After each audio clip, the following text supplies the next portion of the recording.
Hey everybody, welcome back for some Evolution Legends content. And today I'm going to do a video on how to advance in campaign or how to advance in Gaia. Just basically how to advance when you run into some walls, or you run into some enemy teams that you're really struggling with, and you're trying to figure out, what can I do to make my team better, and quickly and try to advance a little bit further. So there's a few things that you can do, if you find yourself kind of repeatedly losing, against an enemy over and over. Like, now, sometimes there's nothing you can do about it. Sometimes you're just going to hit a wall, and that wall is there basically to force you to spend some time, whether that's a couple of days or sometimes even a week or more, gathering resources, trying to do summons, trying to evolve your team, basically leveling them up to try to advance further, right? And that's just the way the game's designed. You run into that a lot in Gaia Tree. You run into that a lot in Heliosa for sure. As you'll find that the teams that you run into in those events, or in those, tend to be really overpowered, really statted up, and difficult to take down. You'll advance, and then you'll just hit that wall, and you won't be able to advance for a while. And that's just the way it is. You got to kind of accept that sometimes. So, but there, in campaign, and sometimes even in those areas, like, there are ways to kind of improve your team a bit, and certain strategies that you can use to try to give you a better chance of getting through, especially if you find yourself coming up just a little bit short. So, really, some obvious things out of the gate is just taking a look at your heroes, and seeing, who can you level, making sure, like, down here, that are they leveled up as far as they can go. Like, here you can see, like, I need to evolve Ungriel if I want to take him past level 240. For Malastor, I basically right now I'm short on these promotion seeds. But if you do have enough resources to level up your heroes, then definitely go ahead and spend those. Try to level them up and advance them as far as you can.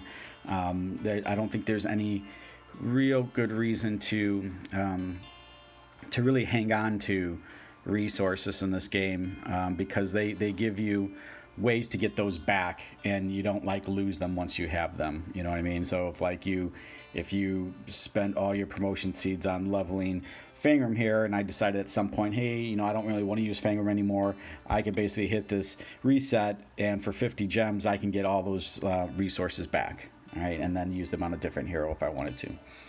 So definitely take a look and see if they're leveled as far as you can take them. The other thing you can do is take a look at their gear. Make sure that you're enhancing the right kind of gear for their their type. If they're an attack type, typically want to start with their attack weapons, things that are going to enhance their attack value or their crit value, allow them to do more damage quickly, before they die.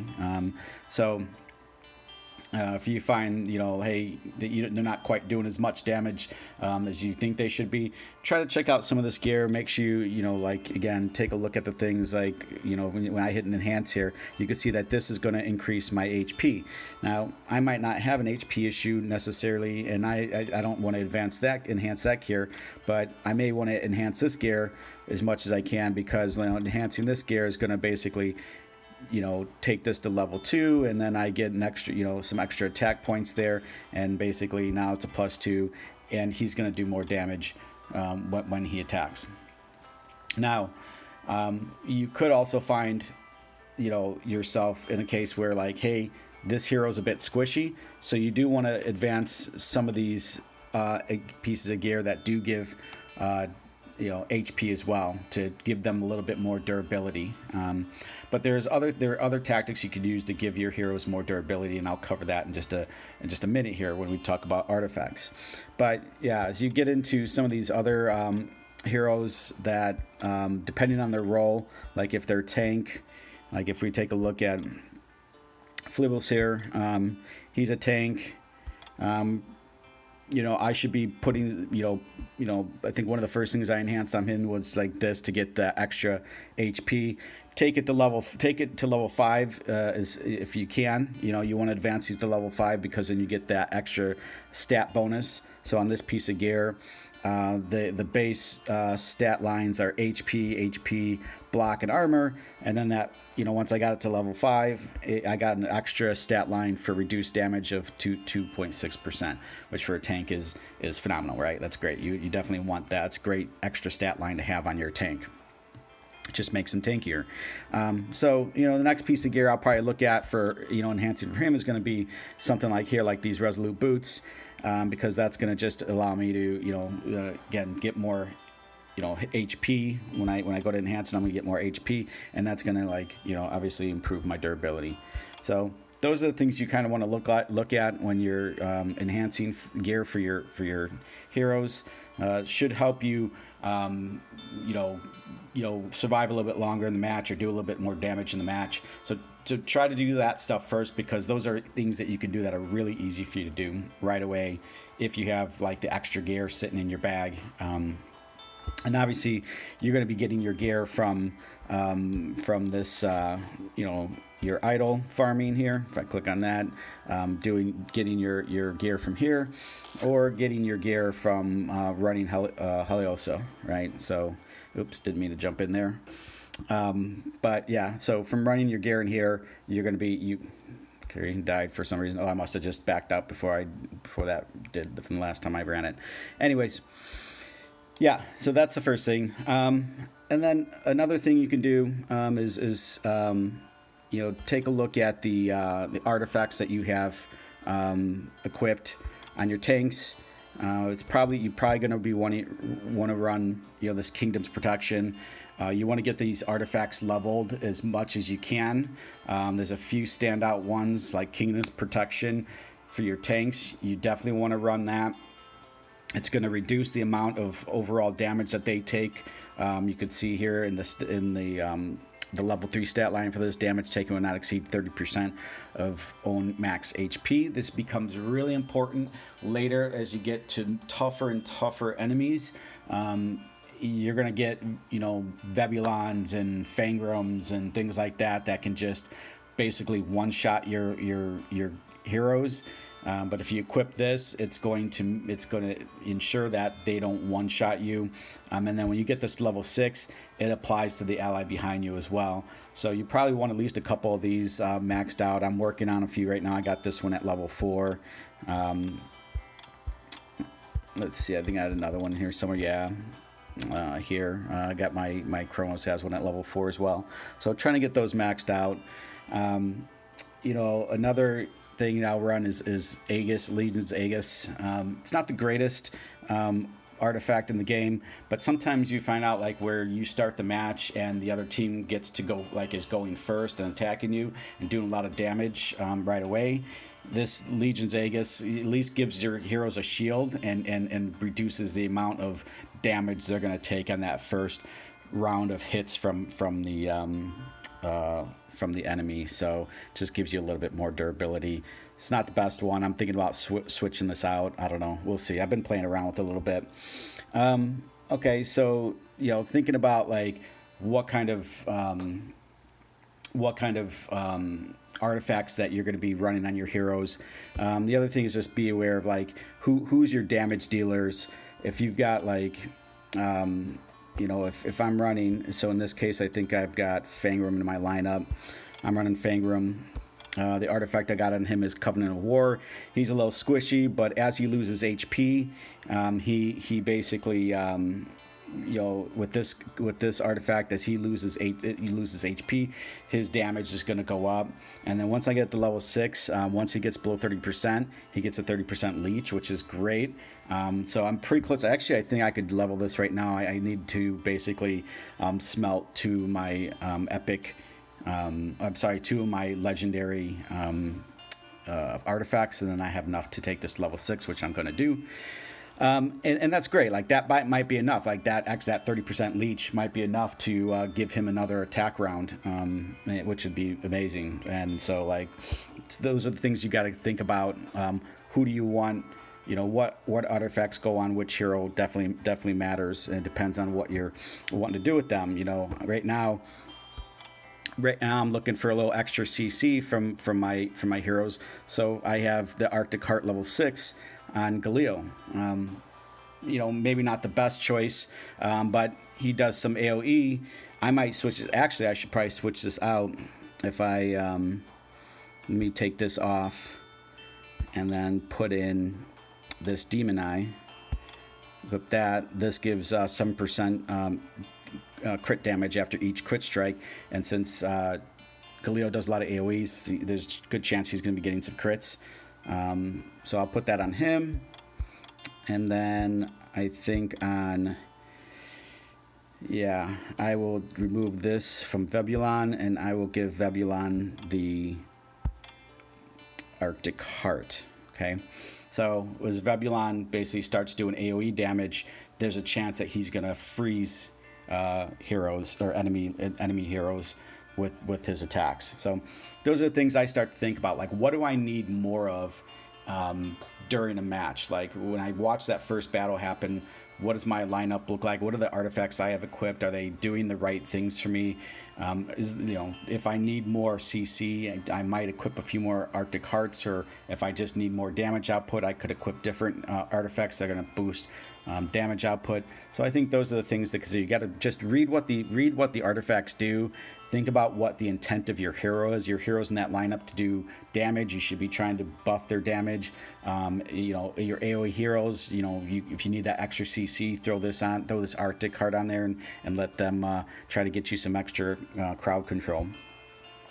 So that's another thing you can kind of do. Just assign the right artifacts to the right heroes and play with that in your lineup a little bit. And then another thing I like to do is, take a look at a battle, kind of see, who I'm facing. Think about my lineup, if that's a good lineup for that battle or not. Sometimes I need less AoE, right? Like, sometimes I need more of that direct damage, and I might throw this Malastor in for Vebulon, right? It means I'm going to lose out on some aura bonus, but again, this power number, this power value here is not the end all be all. There are times when I run a lineup that has less power than this significantly, but based on the enemies that I'm matching up against, it makes sense. There's times where I will run this I forget this guy. What's that guy's called? Zarkon? Oh, not Zarkon. Hold on. Forgetting his name real quick. Hexus. That's what it is. So there are times when I'd run like Hexus here instead, because with Hexus, when they get an enemy down to less than 20% hit point, his hits are going to automatically kill him. So I might find myself in a battle where, like, the enemy line, like, they've got a few heroes standing with just a little bit of health left. I'm having a hard time finishing them off. That's when Hexus will work really well. Throw him in your back line, get him some gear that's going to buff his hit points a little bit, or put him behind somebody that's got that maxed out Kingdom Protection artifact equipped, and so that will give him some more durability. Yeah, and he's going to take out those enemies a little bit faster for you, because once he hits them with that less than 20% health, they instant die. So there's situational things that I'll do based on how I see the match unfolding. So I don't know. I'm going to go ahead and run this one real quick. Let's just take a look at what happens. I switched up the artifacts. I think I lost to this team earlier.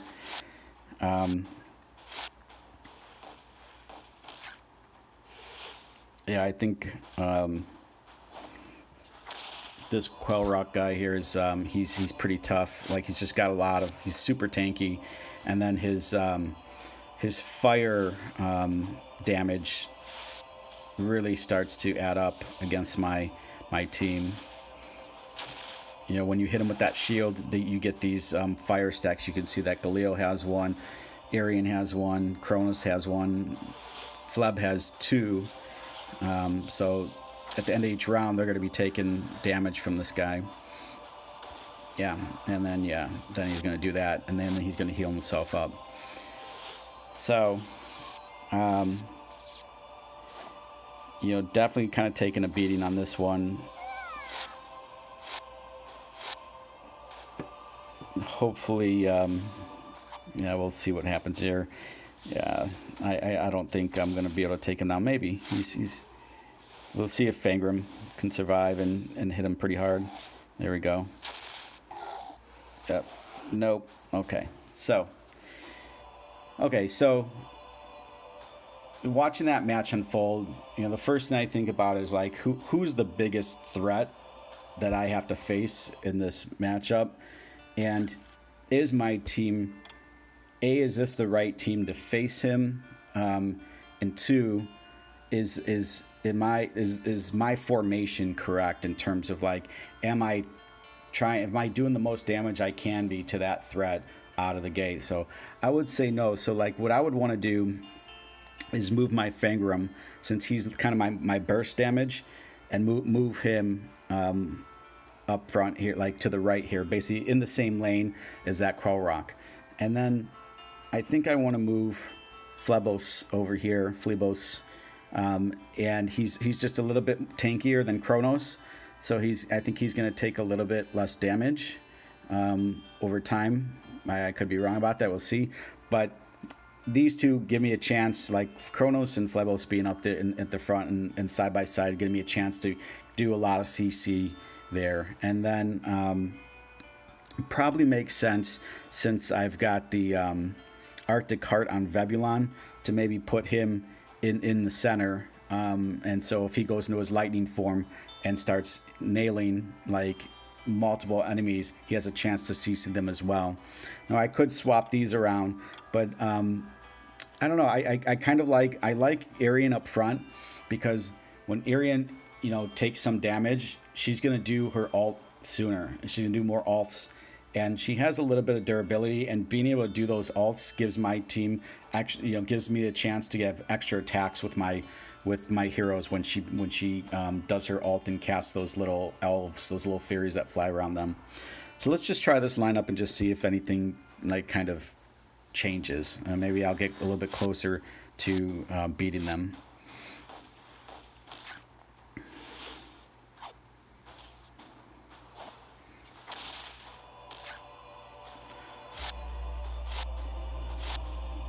Yeah, it'd be nice if if I was able to silence that Kroll-Rock out of the gate, because then he wouldn't be able to put that shield up. That shield puts the fire damage on my heroes, which tends to hurt. Okay, so there you can see I got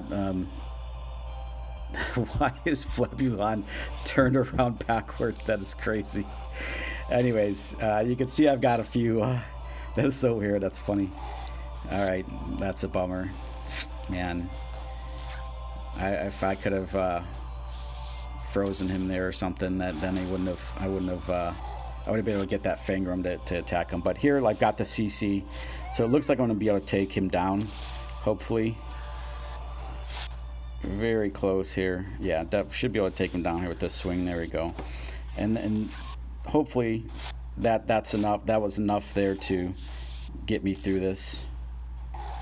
Yeah, there we go. Done. So as you can see, like, just kind of rearranging my lineup a little bit and assessing what the major threat was, lets me, gives me that extra damage. It takes out that threat and just lets me finish off the round and advance in the campaign. So that was a very, really good example of me just kind of playing with the lineup, and I'll switch these guys out. Sometimes I might say, hey, let me take this guy out. Let me put in Zarkon or Ungriel, because Ungriel does a 2-round stun, and that 2-round stun, if that triggers, is enough to take an enemy out of the back line or front line out of the match for 2 rounds. And then let's say, hey, I'm having a hard time taking a lot of damage early. I might throw in Talon, because Talon can debuff enemies attacks, once he does his AoE, when he hits below 30% health. And sometimes I'll put him in the front like that, so he takes enough damage to trigger that AoE. And then those are the things that I'll kind of think about if that debuff or like what I need in the match to basically, if it's a debuff or a silence effect or something like that. If I need that silence effect, I'll put Fangrum back in, and he'll do that silence right out of the gate. Those are the things I think about. So study their effects, understand what the heroes do, what their intent is, and then also understand what the issues are you're having in the matchups. When you're facing these enemies, what are the things that you're facing that are causing a problem, and see how you can counter those. You know what I mean? So that's those are the main things that I tend to do. I look at the levels, I enhance the gear, I play around with the positioning and the lineup based on the positioning of the enemies in this lineup. Like in this case with the Veb and this Succubus on the right side, I'm probably going to put Fangrum here. I'm probably going to put Ungriel over here, put Kronos in the middle, because this Fangrum is going to be able to attack both the front and back line. He's going to silence right out of the gate so that they can't use their ults right away.